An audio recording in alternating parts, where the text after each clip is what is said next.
The forest swallowed us whole, its silence louder than the chaos we left behind. My heart pounded not from the hunt, but from the weight of a secret I'd carried for years. Ethan, my best friend, walked ahead, his rifle slung over his shoulder, oblivious to the storm brewing inside me. We were deep in the Appalachian wilderness. Two 20-something guys from a small Virginia town where everyone knew everyone's business. Ethan, with his easy grin and broad shoulders, was the kind of man who could charm anyone, men, women, even the deer we were supposedly tracking. I, Lucas, was the quieter one, always trailing in his shadow, hiding a truth that could unravel everything. For years, I'd loved him in silence, convinced he'd never see me as anything more than the friend he'd known since we were kids stealing apples from Old Man Carter's orchard. This hunting trip was supposed to be a break from our lives. Ethan's recent breakup with his high school sweetheart, Sarah, and my dead-end job at the hardware store. But as we set up camp that first night, the air felt charged, like the forest itself was holding its breath. Ethan tossed me a beer, his blue eyes catching the firelight. "You're quiet tonight, Luke. What's eating you?" he asked, his voice teasing but gentle. I shrugged, staring into the flames. "Just thinking about how things change. You know." It was a half-truth, but the real one was too heavy to speak. How do you tell your straight best friend that every time he laughs, it feels like the world tilts? That every accidental brush of his hand sends your heart into a freefall? We'd grown up in a town where different wasn't a word people used kindly. Being gay wasn't just a secret, it was a risk. I'd heard the slurs tossed around at school, seen the way folks whispered when someone didn't fit the mold. Ethan never joined in, but he never stopped it either. He was straight, or so I thought, and I'd spent years building walls to keep my feelings locked away. But out here, with only the trees and the stars as witnesses, those walls felt thinner. The first day of hunting was uneventful. We tracked a buck for hours, but it slipped away, leaving us empty-handed and laughing about our terrible aim. Ethan's laughter was infectious, and for a moment, I forgot the ache in my chest. We cooked canned beans over the fire, swapping stories about high school pranks and dreams we'd never chased. He talked about Sarah, how she wanted a life he couldn't give her, marriage, kids, the whole picket fence deal. "I don't know if I'm built for that," he admitted, staring at the stars. "What about you, Luke? You ever think about settling down?" My throat tightened. "Not really," I lied. "Haven't found the right person." The truth was, I'd found him years ago, but he was sitting across from me, unreachable. That night, as we lay in our sleeping bags, the forest hummed with live crickets, owls, the rustle of leaves. I couldn't sleep, my mind racing with what-ifs. What if I told him? What if he hated me? What if he didn't? The thought was terrifying, but it was also the first time I let myself imagine a world where Ethan might feel something too. The next morning, we set out again, deeper into the forest. The air was crisp, the ground damp with dew. Ethan was quieter than usual, his usual swagger replaced by something heavier. "You ever feel like you're running from something?" he asked suddenly, pausing to lean against a tree. His eyes searched mine, and for a moment, I wondered if he knew. "Every day?" I said, my voice barely above a whisper. He didn't push, but the way he looked at me like he was seeing me for the first time made my pulse race. We kept moving, but the tension between us grew, a silent current pulling us closer to something I couldn't name. By midday, we'd found fresh tracks of deer. Big one. Ethan's focus sharpened, his hunter's instincts kicking in. I followed, my rifle heavy in my hands, but my mind was elsewhere. The forest felt like a crucible, burning away the lies I'd told myself for years. I wanted to tell him. I needed to. But the words stayed trapped, caught behind years of fear. That evening, as the sun dipped below the horizon, painting the sky in shades of orange and purple, we stopped by a small clearing. Ethan set his rifle down and turned to me, his expression unreadable. "Luke," he said, his voice low, "there's something I need to tell you." My heart stopped. The forest seemed to hold its breath, waiting for what came next. The clearing was bathed in the soft glow of twilight, the kind of light that made everything feel possible and fragile at once. Ethan stood there, his breath visible in the cool air, his eyes locked on mine with an intensity I'd never seen before. "Luke," he repeated, his voice rough, like he was fighting to get the words out. "I've been trying to figure out how to say this for a long time." My stomach twisted. Was this it? The moment I'd both dreamed of and dreaded. I wanted to run, to hide from whatever he was about to say, but my feet stayed rooted to the forest floor. "Just say it," I managed, my voice barely steady. He took a step closer, close enough that I could see the flecks of gold in his blue eyes, the faint stubble on his jaw. "I don't know what I'm doing anymore," he said, his words tumbling out fast, like he was afraid they'd disappear if he didn't speak them. "I've been messed up since Sarah left. But it's not about her. It's about you. It's always been about you." The world tilted. I opened my mouth to respond, but nothing came out. Ethan, my straight best friend, the guy who dated half the cheerleading squad in high school, was standing in front of me, saying things I'd only heard in my wildest dreams. I wanted to believe him, but years of hiding had taught me to doubt. "What are you saying?" I asked, my voice shaking. He ran a hand through his hair, a nervous habit I'd seen 1,000 times. "I'm saying I don't know what this is. Luke, I've never felt like this before. But when I'm with you, it's like I'm finally awake. And it scares the hell out of me." The confession hung between us, raw and unguarded. I wanted to reach out, to touch him, to make sure this was real. But fear held me back. What if this was a mistake? What if he regretted it tomorrow? But then he stepped closer, his hand brushing mine, and the warmth of his skin sent a jolt through me. "Say something," he whispered. "I've loved you for years." I blurted out, the words spilling free before I could stop them. "I never thought you'd. I mean, you're straight. Ethan, you're supposed to be straight." He laughed, a shaky, nervous sound. "Yeah, that's what I thought too. But I'm not so sure anymore." His hand lingered on mine, his fingers curling around my own. And for the first time, I let myself feel the hope I'd buried for so long. We didn't speak for a while, just stood there, hands clasped, the forest whispering around us. The moment felt sacred, like the world had paused to let us figure this out. But the weight of reality wasn't far behind. We were still in a small town where people like us were judged, where love like this was a secret you kept or a truth you paid for. The next day, we tried to act normal, tracking the deer again, but everything had changed. Every glance, every brush of our shoulders, carried a new meaning. I caught Ethan watching me, his expression a mix of wonder and fear, and I knew he was wrestling with the same questions I was. What did this mean for us? For our families, our friends, our lives? By noon, we'd lost the deer's trail, but neither of us cared. We sat by a stream, the water glinting in the sunlight, and talked really talk for the first time. Ethan admitted he'd been questioning himself for months, maybe years. "I always thought it was just admiration. You know, you're smart. Luke, you see the world differently. But it's more than that. It's you." I told him about the years I'd spent hiding, the nights I'd lain awake imagining a life where I could be honest. "I was so scared you'd hate me," I admitted, "that I'd lose you." "You'll never lose me," he said, his voice fierce. "I don't know what this is yet, but I know I'm not letting you go."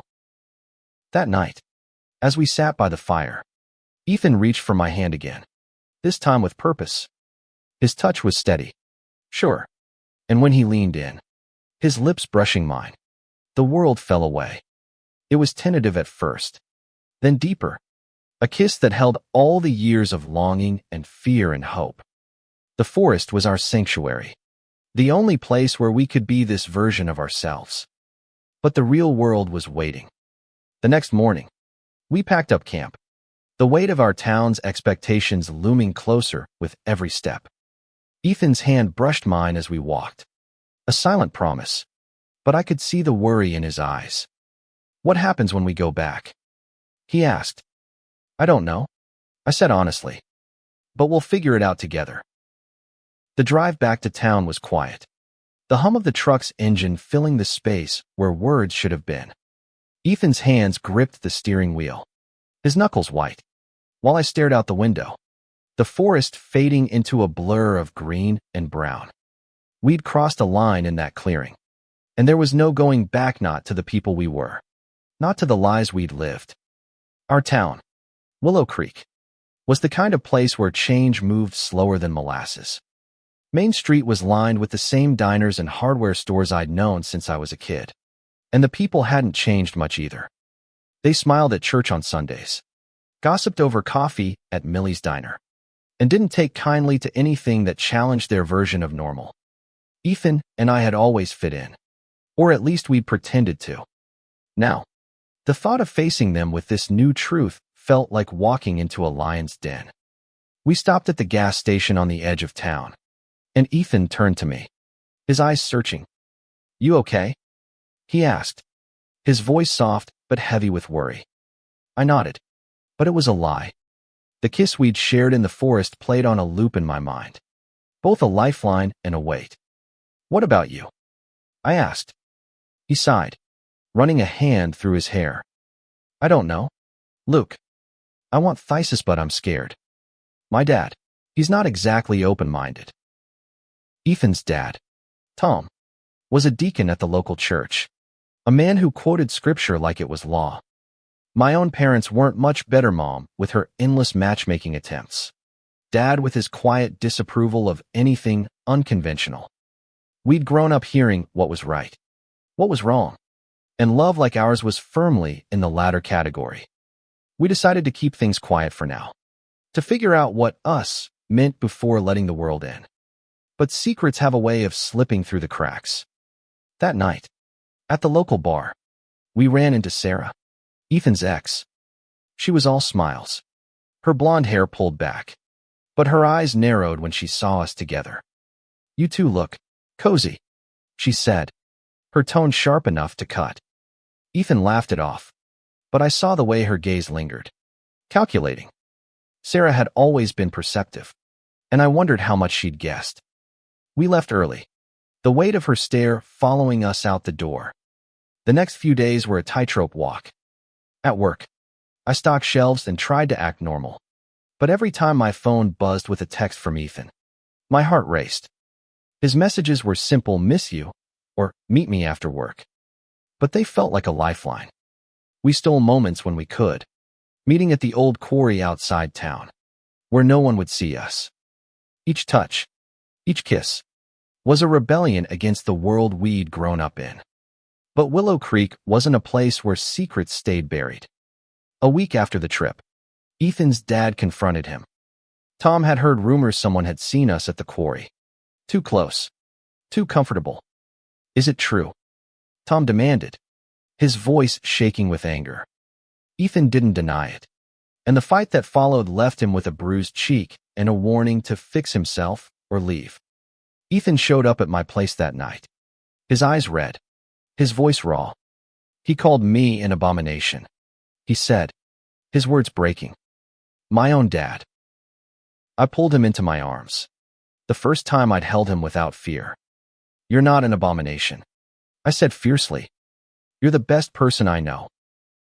He clung to me, and for a moment, it was just us against the world. But the world wasn't done with us yet. The next day, Sarah cornered me at the hardware store. "I know about you and Ethan," she said, her voice low but venomous. "You think you can just waltz in and take him. This town will eat you alive." I wanted to tell her she was wrong. That love was stronger than hate. But the fear in my gut told me she wasn't entirely off. Willow Creek had a way of punishing those who didn't fit. Still, I wasn't backing down. "He's not yours anymore, Sarah," I said, my voice steadier than I felt.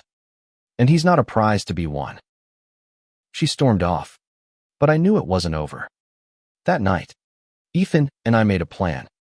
We'd leave Willow Creek, start over somewhere new, maybe Richmond, where people were more open, where we could be ourselves. It was a dream, fragile but bright, and it kept us going through the whispers and glares that followed us. But dreams don't come cheap, and reality has sharp edges. The night we planned to leave, everything fell apart. The plan was simple: pack our bags, take Ethan's truck, and drive to Richmond before dawn. We'd scouted apartments online, found a bar where Ethan could work while I looked for something in retail. It wasn't much, but it was a start, a chance to build a life where we didn't have to hide. But as we loaded the truck under the cover of night, headlights cut through the darkness, and my heart sank. It was Tom, Ethan's dad, flanked by two men from the church. Their faces were hard, their eyes gleaming with righteous anger. "You're not taking my son," Tom said, his voice like gravel. "This stops now." Ethan stepped in front of me, his shoulders squared. "I'm not your property, Dad. I'm leaving, and you can't stop me." Tom's face twisted, a mix of fury and pain. "You're throwing your life away for this." He gestured at me, his voice dripping with disgust. I felt the sting of it, but Ethan's hand found mine, his grip steady. "He's my life," Ethan said, and the words hit me like a wave, washing away the fear. But the moment didn't last. One of the men lunged, grabbing Ethan's arm. An instinct took over. I shoved him back, my heart pounding, and suddenly we were in a scuffle, fists flying, voices shouting.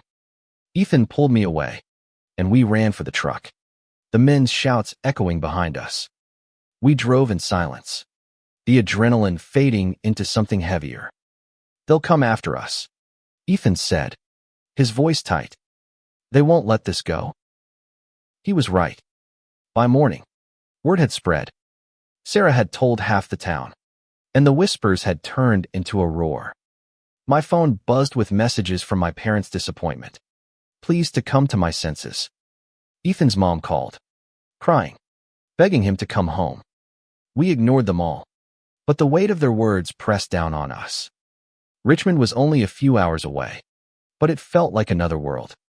We found a cheap motel to crash in, the kind with flickering neon signs and questionable stains on the carpet. Lying on the lumpy bed, Ethan turned to me, his eyes searching. "Was this a mistake?" he asked, his voice barely above a whisper. "No," I said, reaching for his hand. "We're free now. We can be us." But freedom came with a cost. The next day, we learned Tom had cut Ethan off. No money, no support. My savings were meager, barely enough for a month's rent. We took odd jobs, Ethan bussing tables, me stocking shelves at a grocery store, but the bills piled up faster than we could pay them.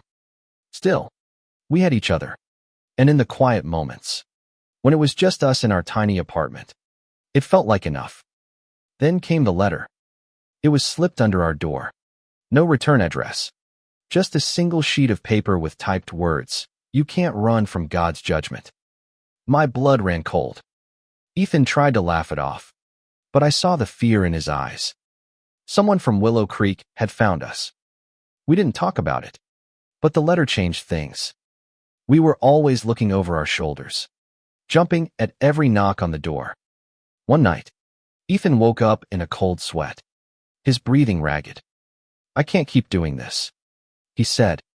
"What if they're right? What if we're wrong?" I pulled him close, my heart breaking. "They're not right," I said. "Love isn't wrong. We're not wrong." But doubt had taken root, and it grew like a weed. Ethan started pulling away, his smiles forced, his touches hesitant. I tried to hold on, to remind him of the forest, of the moment we'd found each other. But the world was louder than our love. When I came home one day to find his things gone, a note on the table, I knew what it said before I read it. "I need time." It read, "I'm sorry, Luke. I love you. but I'm not strong enough. I sat there. The note crumpled in my hand. The silence deafening. He was gone. Back to Willow Creek. Back to a life where he could pretend to be someone he wasn't. I wanted to hate him, but all I felt was a hollow ache. I'd lost him not to the town, not to his dad, but to the fear we'd both carried for so long. The days after Ethan left were a blur of gray. I went through the motions: work, eat, sleep, but the apartment felt like a tomb. Every corner haunted by memories of him. The forest, the kiss, the promise of a life together, it all seemed like a dream I'd woken up from too soon. I thought about going back to Willow Creek, but the thought of facing the judgment, the pity, was unbearable. Instead, I stayed in Richmond, piecing together a life from the fragments Ethan had left behind. I found a better job at a bookstore, made a few friends who didn't care who I loved. Slowly, I started to heal, but the ache never fully went away. 6 months later, I got a letter, not typed, not threatening, but in Ethan's familiar scrawl. My hands shook as I opened it. I was wrong, he wrote. I thought I could go back, be who they wanted me to be, but I can't. I miss you every day. Luke, I'm coming back, if you'll have me. I read it over and over, torn between hope and fear. Could I trust him again? Could we rebuild what we'd lost? I didn't know, but I knew I had to try. When he showed up at my door, his hair longer, his eyes tired but bright, I didn't hesitate. I pulled him into my arms, and we held each other like we'd never let go. Ethan told me everything: how he'd tried to fit back into Willow Creek, how he'd gone to church, dated a girl to please his dad, but it all felt like a lie. I kept seeing your face, he said. Every time I closed my eyes, it was you. We started over, slower this time, more careful. Richmond gave us space to be ourselves, to learn what love looked like without fear. We went to pride events, held hands in public, built a life that was ours. It wasn't perfect. There were fights, doubts, moments when the past crept in, but it was real. One night, we drove back to the forest, back to the clearing where it all began. The stars were out, the air cool and crisp, just like that first night. Ethan took my hand, his grip firm, and pulled me close. I'm not running anymore, he said. This is where I belong. We stood there, wrapped in each other, the forest a silent witness to our love. It wasn't the end of our struggles. Willow Creek's shadows lingered, and the world wasn't always kind, but it was a beginning. We'd found something worth fighting for, something worth keeping. And as we kissed under the stars, I knew we'd never let it go.